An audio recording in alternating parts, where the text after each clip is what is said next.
of text. Your style, my friend. I don't know what you're talking about. There's never a bad time. Okay, so out of all the people you know, and these guys can back me up, how many people spout as many memes as you do in real life? Let's be honest. In real life? Yeah, it's you. In real life? Is that a thing? You know what I mean, though, right? Someone has to champion the cause of the majority viewership. More people watch online than live. You couldn't fit all those people in here. Who's that? Is that Patrick Drogo? Something like that? There's a massive... It is, right? That's right. That's Patrick Drogo. The closest one? The closest one? Yeah, no, in the blue. Yeah. What's happening? He just slammed his... Oh. Let's watch. Is this appropriate shot? Guys, there's like party and there's people surrounding him now. We can't see him. Yeah, he's really... People are crowding. Who is he playing? Oh, he's lost. Who did he play? Baby Rage. The pain of being a pro gamer. You guys at home, first-hand experience, whoever Patrick Drogo just played against. Oh my god, I can see the army graph. It was like... He's got his hand in his head. His head in his hands. Oh. Woohoo. I don't know who he's playing against. Uh-oh. Okay, he's getting up. All right. Don't look. Well, guys, by the way, that series we were talking about earlier... Wait, he's going over. Zanster. Zanster caused such unhappiness. He gave the handshake, though. He did go over. He didn't break his spirit. I feel the raw passion coming from over there. That's a very brutal graph. Yeah, that's bad. So that's obviously like haven't move seen commanded the fight, into lurkers graph. You just see, I see like the one line is just kind of like no, and then there's this Really? Yeah. You couldn't see it. No, I mean I got a chair in the way and stuff. It was a big. Yeah, it's tough. You can let us know what your theories are, of course, on social media. Make sure to hashtag set the rule. You can win some sweet swag from our sponsor, ROCCAT, who putting together this $50,000 tournament to kick off Legacy Wood. It's been awesome. And also make sure to hashtag DHW15 as we are here in Jönköping. Yeah. And outside of the brutal life that pro gamers leave, we have to find out who else is going to become a loser as we have Pop versus Happy up Very next. positive way to spin it, mate. But yeah, I'm looking forward to this one. We talked about it a little bit before, the European versus American. We actually talked a lot about it before because it was almost ready, and then we switched out of it. But going back to this, actually, that's something that... No. It's cool to talk about. I think it's something that a lot of people at home never really get to experience and see properly. That's why you got to go to an event, Right. man. You can see, when you go to events like this and you stand behind, like there are people here.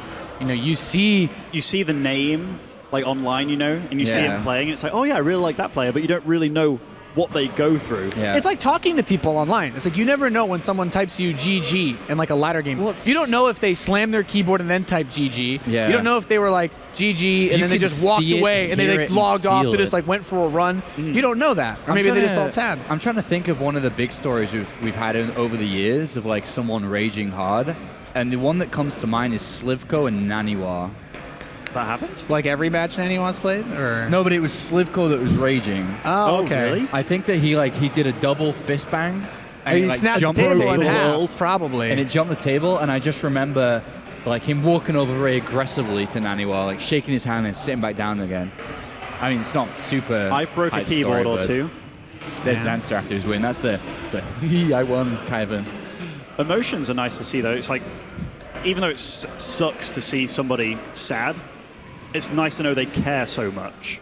It's like there's been a really sad photo of TLO when he lost like a WCS match that's quite prominent. Yeah, and I've yeah. had one where I lost against Rhett that was like super bad too, but it's just because you care so much. Yeah.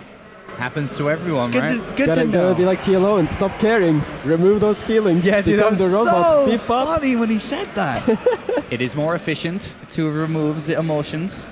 Innovation Like, had German success, efficiency. and so will I. Innovation, my idol. I want to be like him. The robot Win lots of games. That's one way to look at it. Yeah. But definitely... it's such a struggle, though. It takes a long time to master. Master controlling your emotions. Yeah. Are you how can you, when you're so passionate about the game, at some point you're gonna get a bit salty if you lose in a certain way, like TY versus Lilbo. It's like, I had this game. Yeah. And then the adepts just... Everybody gets that feeling though. At some point or another, you feel like you're like, especially like as a scrub. Like you feel like you're finally doing something right, and then you lose, and you're like, I had it. Oh, I've watched your stream. That's what StarCraft does to you, though. I've watched your stream. It's because you get so focused, you get so like worked up that you're like, I'm finally making progress at something. And I guess for a pro, it's like, you know, I'm at a tournament, I have a chance to succeed, and then it's like, no, actually, you're going home now, and the person's like, you know, that's it, it's over. Can you tell us before we talk about this match, because again, but can you tell us like one of the PJ Salt moments you've had over the years, like one moment that really stands out where you did get a little salty inside? I've seen a very salty snoot on multiple occasions. Ben had a very unpleasant experience with me. Oh, Ben. When he proxied a Reaper on Yonsu, one of the smallest maps in the map pool. Proxy Rex? And I've never been so salty. Like, that was one of my most salty moments. Sure you got the right guy here? Ben brought out the worst in me. Did he give you a bit of smack talk in the chat? Or? Yeah, I absolutely did.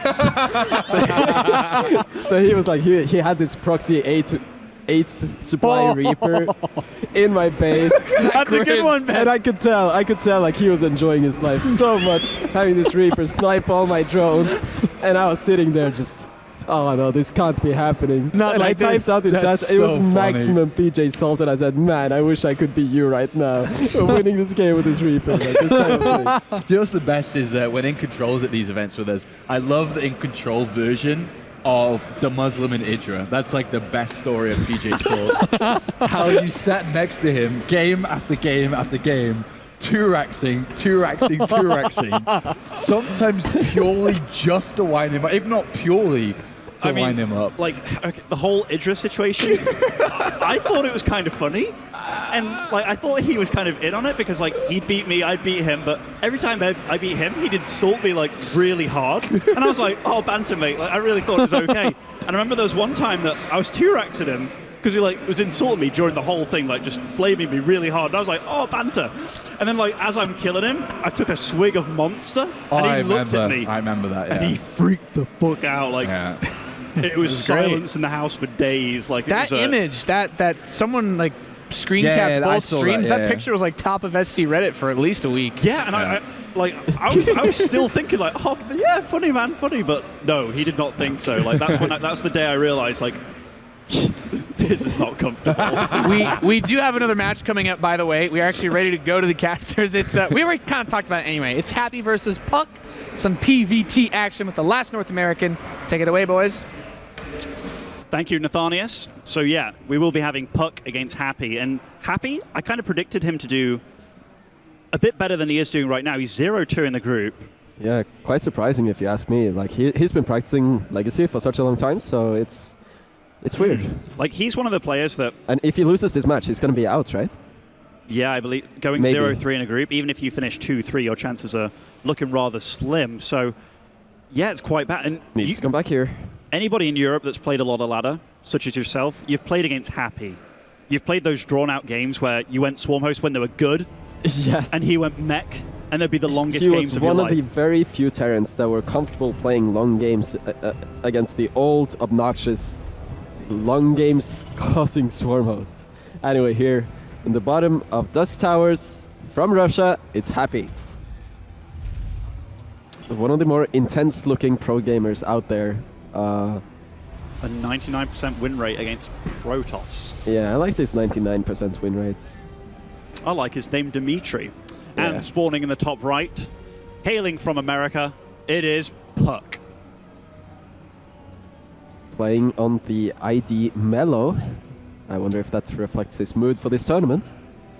Puck, definitely one of the interesting players from America. For a long time, he sat in the shadow of a lot of other players, but always claimed he was strong. But we didn't really get to see him really show it until kind of late into Heart of the Swarm. He was always a grinder, grinded a lot of games, but finally started really showcasing Blink Stalker sentry control and being very persistent with his strategies, especially against Zerg.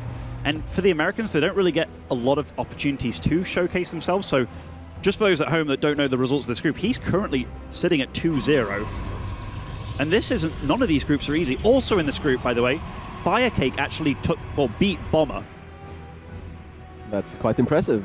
Quite impressive Especially after indeed. watching Bomber versus Sandster, the macro level there was quite crazy. But the thing is, Firecake and Bomber is a little bit of a weird stylistic match because Firecake is actually also a very, very strong macro player.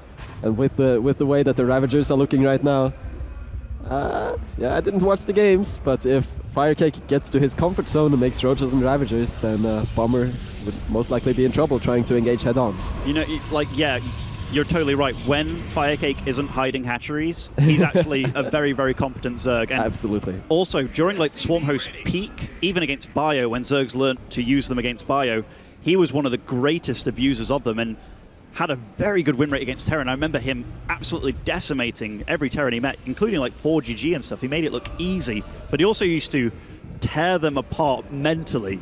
He'd make it insanely hard for them. But anyhow, in this matchup, so Happy's getting a really good scout off. He's also getting a very fast starport here with a Winamite. This is a one-base build from Happy. Is this what you normally would expect from him on the ladder? Does he one-base a lot in TvT? In TvT, he'll scout very adamantly. So usually he'll SV scout you, harass you with the SV, then you'll have a Reaper follow-up. And then depending on what you do, he'll have two very different options. If he sees you going Reaper as well, he'll expand. If he sees you not going Reaper, you're going to get one-base Hellion dropped. Like it's very, very systematic. Always following these systematic patterns. But in TvP, realistically, hoping to deal damage with Marine and a Widowmine and a drop, you are really hoping. I really don't think... Oh, I hope he shows me very different, but getting out 6 Marines and a Widowmine, by the time you get to the base, you're dealing with a very different photon overcharge here. And Puck here also going for the robotics facility. Even on a map like this, you don't really need to rush it, but it's going to be a very good choice against Happy here. You know, on a map like this, you could have just gone for the Twilight and go for some super greedy third, but now, did he see it? I wonder if he saw that, because if he did see it, that is great news for him. Producing a Sentry, though, that makes me think that he did not. As a Sentry against any sort of drop, be it Hellions, Marines, Widowmines, it's just not good. It's not efficient at dealing with that drop. Yeah, so I wonder how the pylon overcharge situation is in the natural. There's one pylon, but the mine is going to burrow, and so far no splits. Oh, this is bad. Oh my god. Lord. That decimated. 13 probes just went down. That's massive. Okay, this is... And the Mothership Core falls as well. This is terrible for Puck. No photon overcharge. The Adepts are not doing anything on the other side of the map. There's the answer to your question then. This opening just turned out to be a massive success for Happy. Oh my god, and the Artosis pylon. Oh wow, this is so bad. And you know the worst part? There is no minerals to rebuild this pylon. Oh my god. Wow, just typing a heart in GG. I don't know what to make of that. But Happy, just another day. Happy the ladder machine, another day at the office. Let's go for the next game. This was too easy. It's moments like this where, you know, you kind of talk about a strategy and you're like, I'm not sure how effective this can be. And then you see this? But then you see this. Like, honestly, though, Puck's reaction, he reacted very late to that Widowmine drop. And that's the dangerous thing about grouping too many probes and pulling them apart and using the mineral walk, because they clump cluster. and then they die. Cluster. It's horrible. Yeah, they overlap one another a lot. So there was a few things there. He had a probe out on the map that may have just seen the medevac, but just didn't. It's one of those tournament things. If you're at home and you're very comfortable and all the colors make sense in your peripheral vision, then it can be a totally different story. Also, the Adepts moving out onto the map, they just saw a glimmer, but I think it was quite obvious that he didn't really see it. Yeah, because then the chrono boost would have gone down on the gateway. It was still in the Nexus. We probably wouldn't see the continued probe. You would have seen the direction of the medevac, so you'd had your Mothership Core ready to pylon overcharge. Exactly, and then the mine would never have been able to burrow if the pylon and the Mothership Core and the probes together were all firing at the Widowmine before it would drop. Like, there's no chance. And it only takes 3 shots to kill the Widowmine now, rather than the 4 of the previous photon overcharge. It goes down far before it's actually down in the ground. So, very unfortunate opening, and if you were in Puck's shoes right now, how would you feel going into the second game? Like, how do you come back from something as brutal as this? I know that Puck typed out the heart, which is a little bit of a special gesture, but yeah, how does one come back from this? Puck is a player that can tilt, actually. Like, he's very mentally emotional. Like, I know that when I used to live in America, if I ever played Puck, I'd purposefully mana mule him at every opportunity just because I know he can break. And You're so mean, Ben. You do anything you can to win. That being said, this wasn't... Like, Happy's not the kind of guy that would do that. I've never known Happy to. He just plays the game. But this was just down to Puck being like, oh, well, you know, sometimes you do get obliterated, no matter who you are, you know? The game obviously did not go his way. The Widowmine focused the perfect probe to blow up a good 12 or so. I mean, potentially Widowmines, you hope for like 3 or 4 kills at best. And it's such a shame also because, I mean, there was nothing really wrong about Puck's build, just the location of the mothership core. It wasn't where it was supposed to be. I'm kind of curious as well. Like, that is a map. In fact, that's one thing we have to talk about. The fact that you have a natural in the back of your base. So he could have assumed, oh, I think my opponent's expanding. So that's why I'm sending out like the Zealot and the 2 Adepts onto the map. But if he just had those things at home, he could have obviously dealt with that much better. Yeah, you don't need to send both the Adepts. Like, one would have sufficed. Right. It's a bit strange. But now in the second game here on Ruins of Ceres, it's Puck's map choice. And in the bottom right, we have Happy, starting as the red Terran player. And he is up against, here in the top right of Ruins of Ceres, the blue Protoss player, Puck. Representing the team Flipside, as well as the USA. Incredibly close spawn positions, by the way. This is one of the more interesting maps, I suppose, purely because all 3 positions, I guess horizontal and cross map, don't really change the game that much. But when it's vertical like this, such close air positions. Absolutely, and we saw TY try this against Lil Bo, but this approach from Happy is not going to be a one-base build again, like we saw from TY and Happy in the first game. This is going to be a CC first on the low ground here. And Puck's going for a Nexus first as well, so this is one of the more macro-centric openings. In fact, this is the most macro-centric opening you can do from both sides in a TvP. Though, getting scouted so early on as a Terran, this kind of makes you worry. I love how he's walled off at the top of the ramp here. And if he goes in, close that depot. Close it. Nice. There you go. Now the probe timed. is trapped. And this actually prevents the probe CC from from getting harassing. harassed. Yeah, the probe cannot harass. Like, sure, it can harass in here, but the SCVs, they're easy to grab from the mineral line. You can just take an SCV there. If it's get injured, you can just move it back to the minerals. And this probe is guaranteed to die. It's not going to escape. And this would have been far more troublesome for Happy if he didn't raise that depot. So very nice move by him. It's one of those small details, I would say, that makes Happy the player that he is. He's a lot about those small, cute moves that just are very good, but that not all players do. Yeah, certainly. I guess one neat thing for Puck to gain from this, though, despite not being able to harass and slow down that CC with the probe, he got to see exactly what he was against immediately. He also got to see that there's no gases behind this. This is 3 racks, which means he has time. He can keep those chronos on those Nexus and just pile out probes ASAP. So what kind of transition do you think that Puck is going to use here to counter the information that he has right now? He sees that there's a very late double gas. He sees their axes. Is it reasonable to take a 3rd base very quickly, for example? Honestly, in these positions, we see a Twilight Council now, but one of the things that I'm always very scared of when I play like a 3-rack style without any sort of anti-air tech besides Marines is Warp Prism with Disruptor. Because it's going to be a long time before you get out Medevacs. That's true. So, and it's a long time before you get out Stim as well. So trying to dodge those Disruptor balls, you can just be moving out of your base or moving down a ramp. You can be at the wrong place at the wrong time and you can die. But also, he can keep you in your base defending. Like, if that Disruptor gets to your mineral line, that's a dead mineral line. And he can put up a 3rd while all this is going on. But a very different style from Puck. He looks like he's getting ready for the defensive game. I don't know if he's... I feel this is a bit too cautious, getting out Blink so early, because what realistically are you getting the Blink against right now? Could be some sort of pressure, but I'm not sure if it's going to line up all that well against this Marine count, and it's very easy for Happy to just stay on the high ground.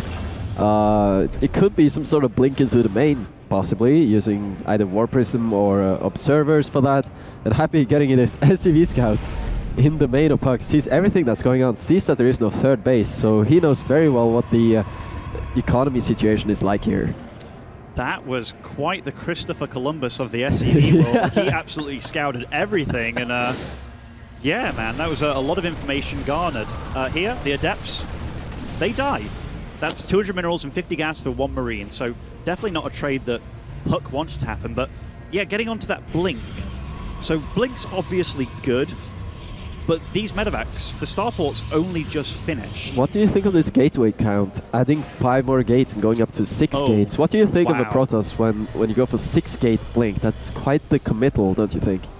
It's a huge committal. I'm almost surprised that that Blink is not the Adept attack upgrade.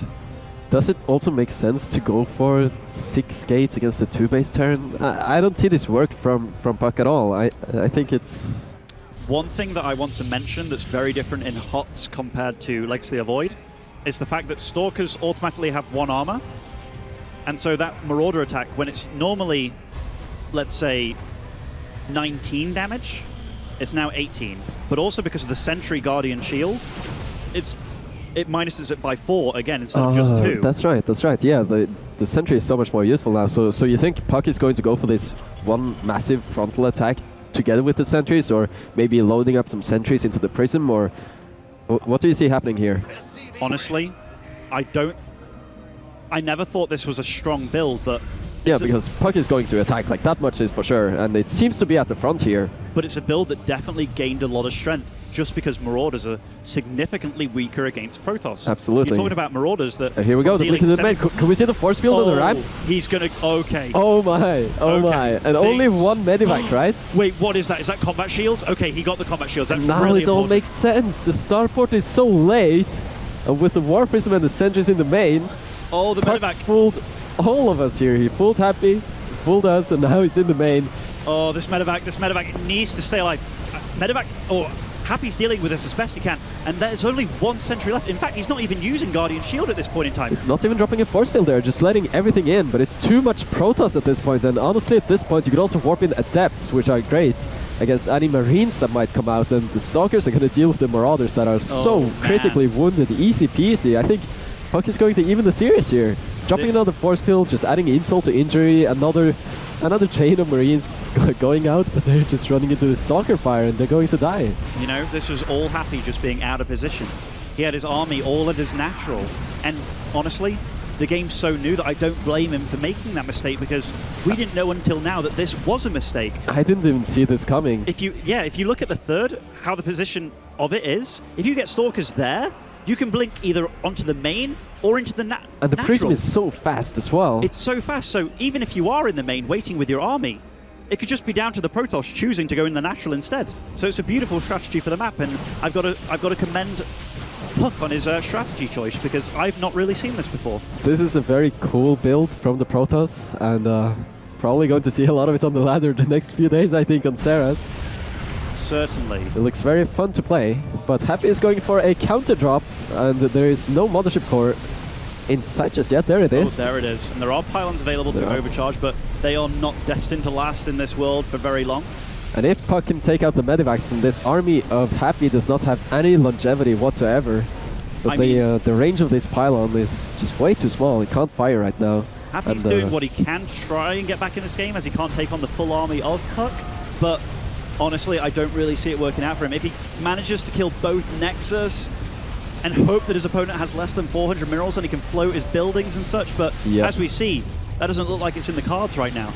It's a very desperate attempt, but it is an attempt nonetheless. You do everything you can to win, and Happy, he wins a lot of games from some very desperate situations, but let's see what he can do here. So very nice drop micro here, picking up the wounded units and dropping them back down. From both sides, actually. Puck using the War Prism and Happy the Marauders and the Medevacs, but it's not going to be enough, and Puck takes the game, equalizing the series now, 1-1. And we talked about... Looking very happy there with a somewhat unorthodox build, using a 2-base build against a Terran player playing 2-base. Like, it's not supposed to be easy. No. But Puck suddenly made it look easy, dropping the force field on the ramp and locking everything out. And you talked about how does he come back from the first game where he just lost in the blink of an eye? Well, that's how you do it. That's how you do it. That's how you do it. You bring out a build that you've obviously tried, tested. This seemed very refined. Yeah. It really did. So, I mean, that's really impressive to come back from such a loss where you obviously make quite a few blunders, but then to bring it back with your A game, and that was like A+ game too. That was very clean. I was kind of struggling to think, okay, yeah, I see potential, but it can also make Happy feel a little bit like, yeah, I mean, it's 1-1 now, but this game was far longer than the first one. The first one was kind of a cheap win. Right. So do you think maybe Happy could be thinking a bit along those lines, like maybe I should try to go for another cheap, quick Widow Mine drop, or should you just try to go for the normal 2-base thing again? Because Puck right now proved to be very, very unpredictable. Using a build like this despite scouting. Yeah, I like if I was playing Terran right now, then Puck's logic, it just wouldn't make sense to me, you know? It's so unpredictable. the thing is, the first build he did something very unpredictable, yes, with the 1-base.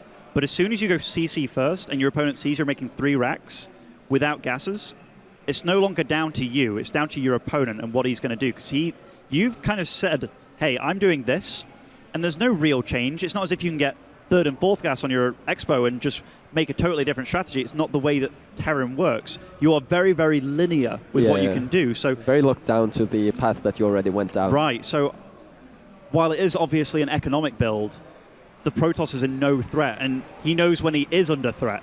So up until that point, he can do whatever he wants to try and gain a lead.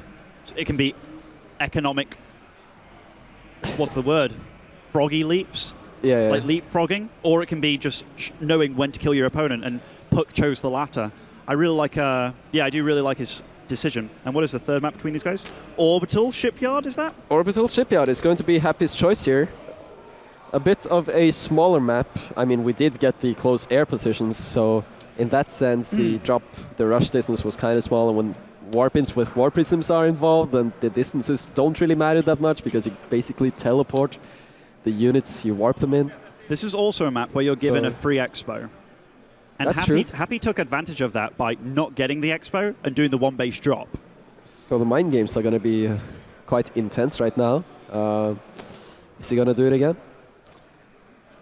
Is it going to be a 1-base? And it's Legacy of the Void. We don't know all the builds available. Yeah, I mean, do you think Puck is played versus Happy on the ladder a lot? Because I know that Happy, I've asked him for custom games quite a few times, and in general, he doesn't say yes. He just likes to play ladder. Right. And I think perhaps Puck has been practicing a little bit, so maybe...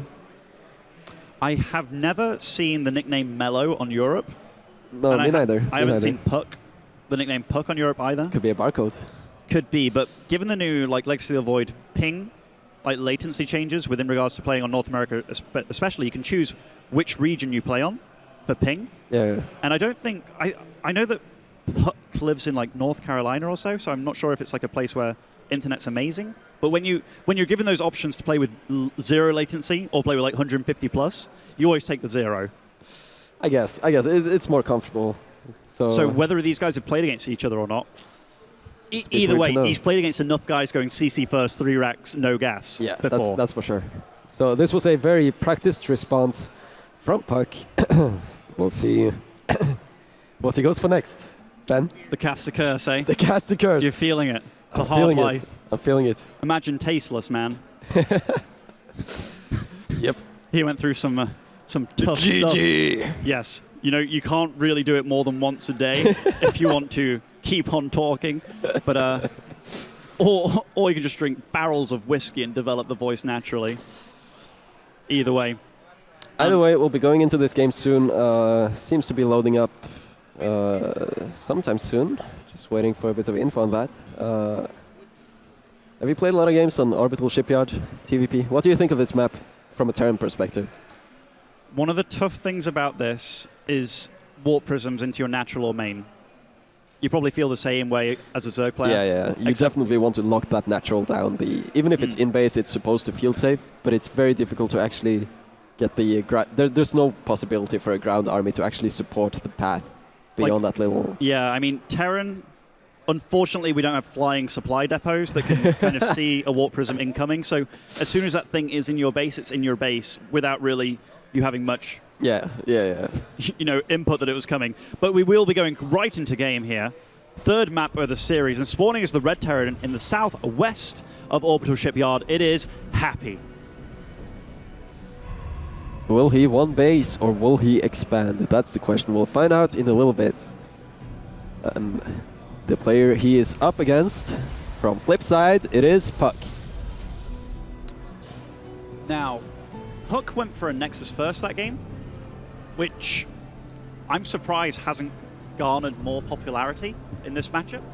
Because even if you go for a Prox, or even if you go for a Reaper build, I don't really see you killing more than a couple of probes. And there you have it, another Nexus first. I really like it. I don't really see the negatives. You might lose a probe or two, but even if you do lose probes, you gain more than you lose from this. Purely because you'll be probes ahead. Makes sense. Just another gas here, so it looks kind of one basey, but at the same time, the gas is too late. Most likely, we're going to see just a normal Reaper expand, perhaps. This lines up very well with the barracks finishing and having 100 gas for that factory. All right, yeah. Insanely well. So I do think we will have factory, orbital. And he's hiding the factory away from the front here. So even if a probe does get to the top of that ramp, right, he just doesn't another know what one he's base. up against yet. Right. But Happy, as we all know, he's a man with a pattern. If you see this and you get to see very early on that, hey, this guy, he's made Marines, he's not made a Reaper. You tend to, if you've played against him before, it's a very good chance that he's probably doing the exact same thing that he did once against you. Did this probe see it though? Did it see the Marine? So far it doesn't seem like it. Only actually checking the barracks. So, but I suppose the SCV scout tells it all. This is not a Reaper opening, so the gas could go into that factory, and we'll see what kind of response Puck goes for from this. Probably, do you think we'll see the Robo again, or maybe something else like the Twilight? I'd love to see a Robo from him. Yeah, it should be the safest choice, just in case one of those Wither Mines go down. The safest, but also when you're pretty sure you've got a lead, that's not a time when you take chances. That's a time when you solidify what you already have.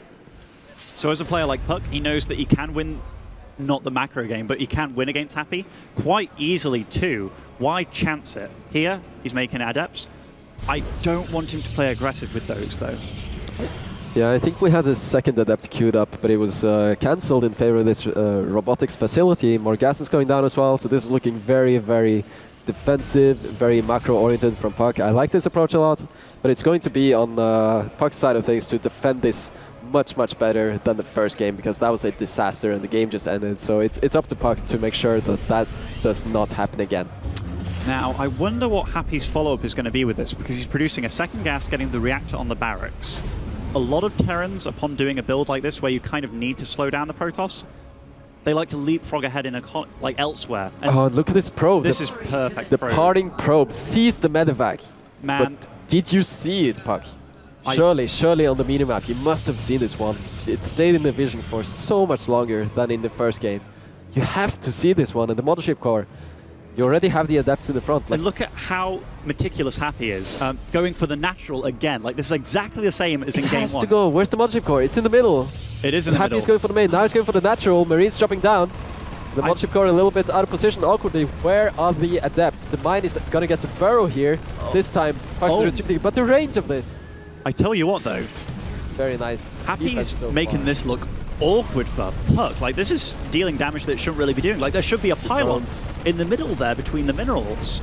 Like, he's getting into spots that he shouldn't really be able to get into, but we do see that he still has a 41 worker count against just 28 of Happy. So, despite taking a little bit of damage and maybe not killing off the drop entirely, he has defended it. And here's where he should have had a pylon initially, which I doubt he'll make that mistake again in the future, but 8 probe kills from this harass that realistically he saw it as it was coming across the map. He actually played Happy doing this exact same build earlier in this series, so it's kind of inexcusable to really make these mistakes, but it does happen. He is ahead, and it does happen. And you were talking about, oh wow, he's still trying to get damage done here. Still a lot of lost mining time though, so the worker count is a little bit deceptive, but still from here, Puck is definitely in a very good economic position and the tech has not been delayed. The RoboBay did go down. Happy sees this though, this is so awkward. Oh man. Disruptor actually taking some fire from those Marines.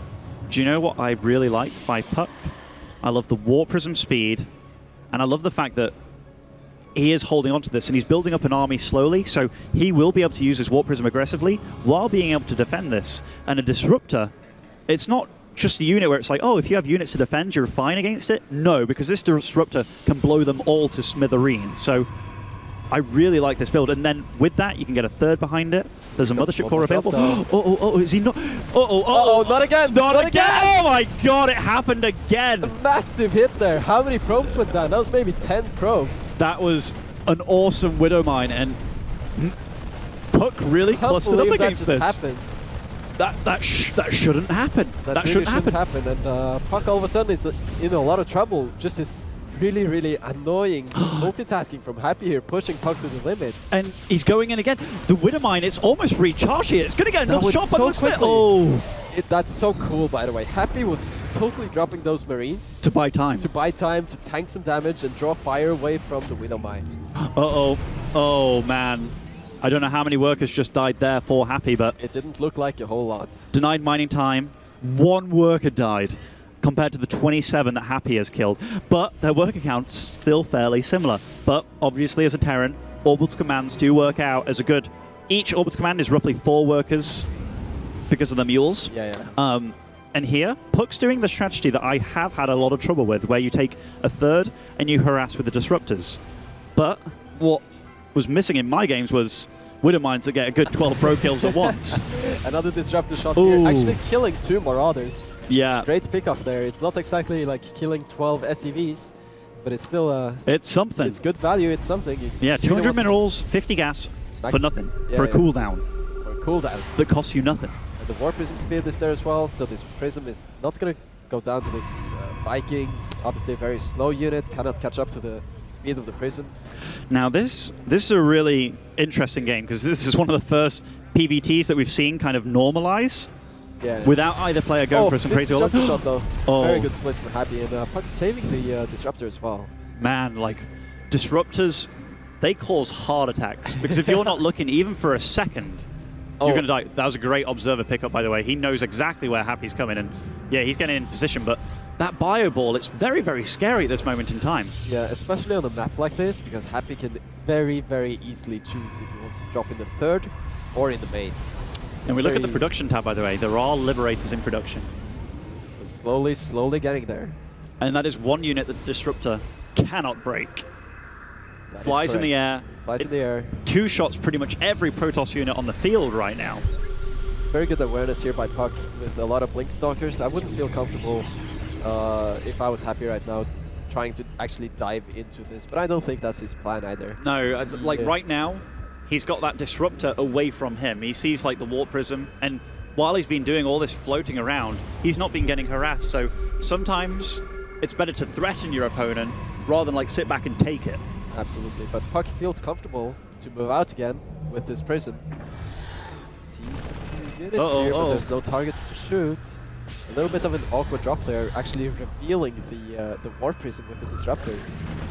I'm not really sure if this is worth it, just killing 1 Marauder. This is risky. He knows there's Medivacs out on the map, and I mean... Yeah, and theoretically, the active Medivac force that Happy has a little to the left here, it could have intercepted this Prism somehow using the speed boost on the Medivacs, just dropping Marines down alongside the Prism. That's what I was very worried about for Puck there too. One thing that Terran do have as an advantage though in this matchup now, they don't have to rely on upgrades that much anymore. They can actually fall behind in upgrades quite happily, purely because of the damage output of Liberators. That is your main damage output. Your bio's just there to make sure that your Liberators don't get shut down. Very confident move there. Picking off 1 Medivac, that's good. And checking out the game, the Stargate. What do you think about the Stargate here? Eventually he's going to have to deal with Liberators.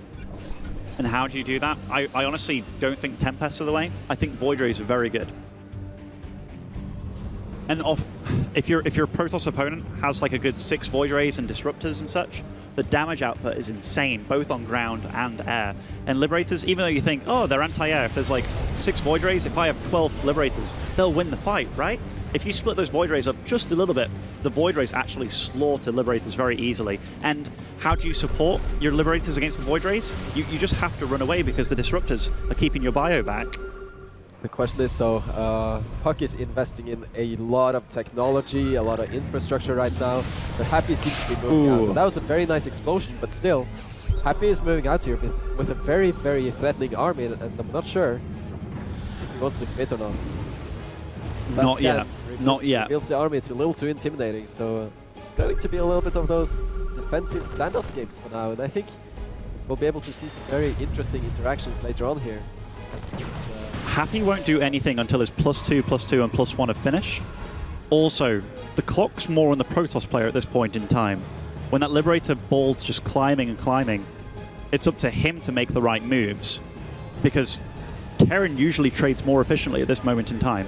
But this could be a really good move of Happy here. This is This is a crazy way to lock down this area. These Liberators just sneaking around. And this is just a huge death trap for the Protoss. Lord. Happy with the multitasking, taking out the 4th of Puck as well. And these Disruptors cannot advance to this position because there's freedom zones everywhere. Freedom zones absolutely everywhere. Look how efficiently he's trading. And the Liberators decimating all the anti-air. The Stalkers running in, but they're getting blown up, and GG. That's how quickly the Liberators can liberate. They can liberate everything. And Happy doesn't even look phased by it. The orbital shipyard defends the Protoss. You know, that was just a portion of his army too, but... And it disappeared in seconds. Yeah, he did a pult though, you know, like he sectioned off as a part of his army, took out the 4th Nexus, which was really clean, really cool. But man, that dropped. All it took was a good 9, 10 Liberators flying in, setting up the zones, and getting like 3 medevacs worth of bio. But he forced his opponent into a terrible fighting situation there. He really didn't anticipate that attack at all. How does one stop this? Were the Stalkers out of position? What exactly went wrong for Puck here? He lost where the army was. And I think he was anticipating that he'd have way more time than he did, because he was producing 1 Stargate. Then when that finished, he started producing a 2nd Stargate.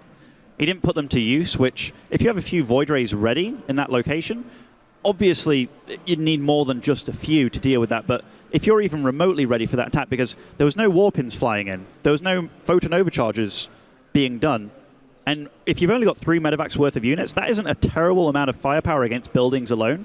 So it was just about Puck not being ready in time against that attack. We are welcomed back on the panel.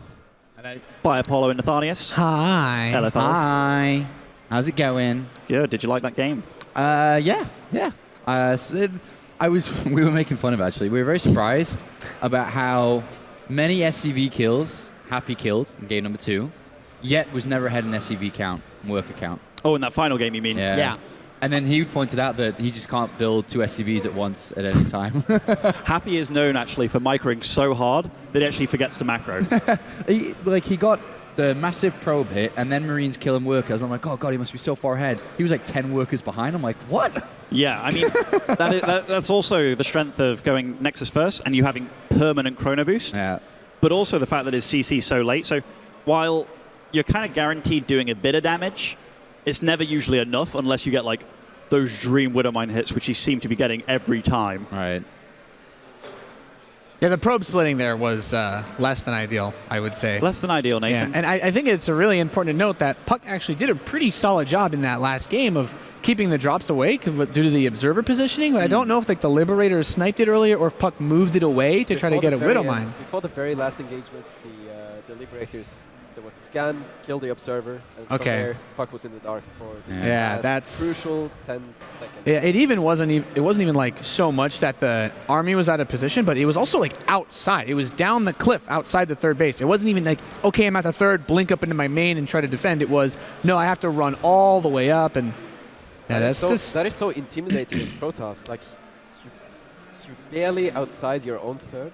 Then you're in so much trouble just for moving. Yeah, it's pretty incredible. It's pretty incredible to think the way that TvP has changed. Like once that army composition is reached, Protoss has a lot harder time now, and it's, you know, the shoe is on the other foot as far as building up that death army goes. But we're gonna hear now from the winner of that series. We're gonna have Happy over with Smix.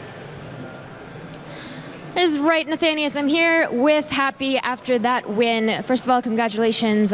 Sure, you're very happy to have that win after your first 2 losses in the day. So let's just start there. Obviously, it's not the greatest way to start the day, but what do you think went wrong in those games? Well, I think I just lost. I can't say that I played horribly or something like that. Probably players I lost against are better than me, that's why. Well, luckily in this game, things worked out in your favor.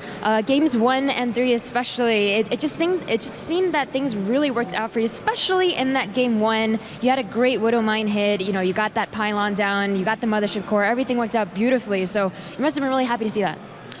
Yeah, well, first game was like complete surprise. I didn't expect to win so fast. I guess my opponent didn't pay enough attention for his Mothership core, so that's why he lost quick. Third game, well, I had one really juicy Widow Mine hit that gave me a lot of big advantage. But then I just won a macro game. Well, if you want to have a really good chance at advancing out of this group, the next 2 games for you are very, very important. It's going to be against PT Drogo as well as Zanster, and we all know that you have many, many games of ladder that you practice. So in terms of those players, how confident do you feel about going up against them? Well, I think beside Bomber and my group, everyone are about the same level right now, so I can't say I'm super confident, but I think it won't be the hardest match, so I think I have an okay chances. I can do it. All right, and Happy, we actually saw you do really, really well at a DreamHack before. That was about a year ago at Moscow. Of course, it's been a really long time since then, and now we're in Legacy of the Void, the first premier tournament here at DreamHack Winter. How do you feel about Legacy of the Void in general and how it's working out for you? Well, the game is fresh, so the strategies are fresh. Everyone's having like a new start, but I think it's not gonna last for long because the game will get figured out soon enough. So enjoy while you can watching the tournament with weird strategies and unexpected results. I think Legacy of the Void can have a good future if they'll have good support as it had in the beta. All right then, well thank you very much, Happy, and best of luck in your matches against PT Drogo and Zanster. Of course, we are headed to another small break, but when we come back, we will have Happy going up against Zanster. So will his Happy run continue, or will Zanster be the killjoy? We'll find out soon enough.